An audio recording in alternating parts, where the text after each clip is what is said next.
However you want to slice the Steelers' 34-24 loss to the San Diego Chargers in Week 14, it's still a huge wasted opportunity for Pittsburgh. I'm Neal Coolong with Behind the Steel Curtain.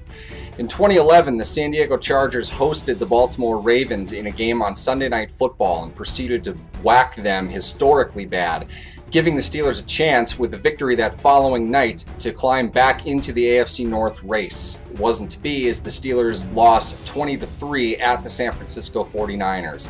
This game wasn't a whole lot different, with the Baltimore Ravens losing in overtime to Washington just a couple minutes earlier. The Steelers finished off their 34-24 embarrassing home loss to San Diego, still 2 games behind the Ravens for the ever-elusive AFC North title. The Cincinnati Bengals also happened to lose on Sunday, Week 14, to the Dallas Cowboys, meaning the Steelers still maintain the 6th seed in the AFC wildcard race. It's not a total loss, but clearly for a season in which the Steelers fell to 6-5 at one point, this was a win they absolutely had to have, and it was one that was not to be, largely on a very disappointing game from cornerback Curtis Brown playing the nickel role for Cortez Allen, who was in the starting lineup for Ike Taylor. Taylor out for at least one more week with a hairline fracture. The Steelers medical staff is probably going to be working overtime to see if they can't get him back even sooner than that after Brown's performance. He gave up 7 passes in this game on 3rd down, 4 conversions for the Chargers, in their 12-for-22 3rd down effort in this game. Curtis Brown was benched towards the end of this game for rookie Josh Victorian, who was signed off the Steelers practice squad just yesterday. Certainly not a sign of confidence in Curtis Brown, playing for a defense that had otherwise shut down most teams' passing games. Chargers quarterback Philip Rivers was lights out in this one. It was not even as close as the 34-24 score may indicate. Chargers went up 27-10 at one point, capitalizing on what appears to be a fumble/lateral/incomplete pass. It's still really close, a very difficult call on the field to make, but Quentin Jammer falls on it to put the Chargers up 27-3 early in the second half. The Steelers would eventually respond on a 40-yard touchdown pass from Ben Roethlisberger to Mike Wallace, who managed to hang on to the ball in the end zone.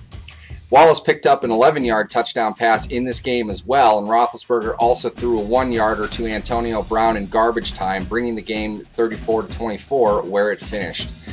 The AFC North playoff race looks exactly the same as it did as far as the AFC North is concerned before this game, but with the top 3 teams all picking up losses this weekend.